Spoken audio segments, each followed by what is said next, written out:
I watched it. The 10th Fast and Furious film, Fast X.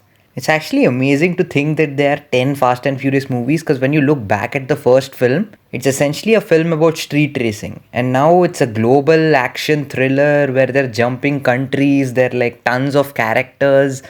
It's insane. I'll give you a quick take on what I personally think about the franchise. It's not particularly like my favorite franchise or anything, but I genuinely think Fast 5, 6, and 7 are just so good. They're just so well done, and I think they form like sort of this trilogy within themselves. Fast 5 is my absolute favorite, like just blending in this car racing vibe with a heist movie is an incredible idea, and I think Justin Lin genuinely pulled off a great action movie there. 6 and 7 are enjoyable, and I think they should have stopped the franchise right there. But after that, the franchise sort of got crazy and insane in like not a good way, because the things I got to witness watching F9, it still haunts me. I mean, these people just kind of put some kind of tech on a car and they fly off into space. That's literally what happens in F9. And I was just watching that movie thinking, what is even happening?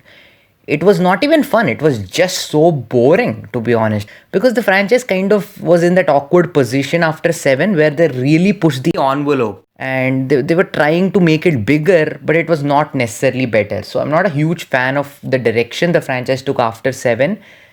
But I have to say that Fast 10 is an improvement over 9 and 8. But that does not mean that this is a really good film. So let me start with the positives. Let me start with what worked. I will say that for the runtime of the film, which is nearly 2 hours 20 minutes, I don't think I was bored. I was entertained and somewhat invested in the story and not the characters, mind you. I was invested in what was happening in the action sequences, and I had fun. Like, all of these action sequences were very entertaining. One character that really stood out for me is Jason Momoa. Now, Jason Momoa just gives this kind of unhinged performance. It's almost like he understood exactly what the film was. He's dancing, he's singing, he's painting the toenails of dead bodies. He's so unhinged in this movie and he's so much fun to watch. It's like Jason Momoa was the only actor in the entire film who understood exactly what kind of film he was in. He was in a film where anything can happen. He was in a film where logic and physics don't matter. So he just went for it. He completely dialed up his performance to an 11 and it totally worked. I genuinely think he's one of the best villains of the franchise. Now, let's be honest, there's not a single Fast and Furious movie where I can say that the villain was the best part. But I have to say, he was the best part of Fast X. He was so entertaining. And if they are planning to close out this franchise, this humongous franchise, with a villain like Jason Momoa, I think it's one of the better decisions that they've made. Now, for me, some of my favorite characters in the franchise, I always loved Brian. And what late Paul Walker brought to that role, I mean, in terms of physicality, and even when you looked at him, he was such a likable presence. And may his soul rest in peace. He was really great and almost tailor-made for that role. And the way they sent him off in Furious 7 was genuinely heartfelt and felt like it was a proper tribute to that actor. And he was my favorite character in the franchise. And after he left, there was not a single character I can actually connect to, even emotionally, or just like I could just look at him and say there's some depth to him or there's something about him that makes him interesting. At this point, to be honest, my favorite character is Jason Momoa in this film. And next to him is probably Cypher, played by Charlize Theron. I don't know if this is an unpopular opinion or not, but I genuinely think Charlize Theron as Cypher is amazing. Charlize Theron always has a presence and she kills it in these badass villain kind of roles. She's terrific as Cypher and always enjoyed her performance as that. So I think she's one of the better parts. And in fact, there was one action sequence between Cypher almost towards the beginning of the film, which I thought was really well executed, and the hand-to-hand combat in that sequence was a lot of fun. So I think there's that. But other than that, there was not a single character. Like, believe me, there are like 20, 30 characters in this movie. There's not a single character I connected to. They were there, things were happening, they were going from one location to another. At a point, it becomes so muddled up that you genuinely don't care about what the characters even want. Like, all of these characters are spread across the globe. They're hunting for an item, or they're hunting for a person, or they're going to this place.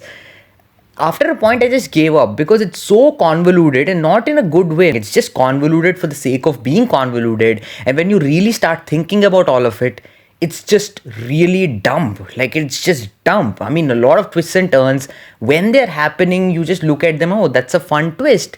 But after like 5 minutes, you genuinely hate that that twist came up because it makes no sense. Again, as I said, I didn't hate the film at all. I had genuinely had fun. But it's the kind of fun where you're having fun while watching it, you're entertained. But the moment you step out of the theater, you just forget half of the film. You don't even remember half of the storylines because there are like a billion storylines happening in this one. And it just gets exhausting to keep up. But let's be honest, we watch the Fast and Furious films because we want to see cars doing crazy things. And if you're going in for that, yeah, you're going to get a lot of it. And a lot of it is executed to an extent quite well. I mean, I really enjoy the way these films look. They don't look like cheap action movies. They are, of course, not cheap. There's a huge amount of budget given to these movies. But they don't look bad. They look pretty good. And even the action, if it's over the top and even if it's like extremely unrealistic and totally dumb, there is some sense of, authenticity to the action sequence. And I don't want to say realistic per se, but it's authentic. Like, they don't feel like it's all CGI. Yeah, I mean, there are not a lot of positives I can say at this point. I can't comment the dialogues because the dialogues are genuinely terrible and extremely cheesy to a point where I was just cringing half of the time.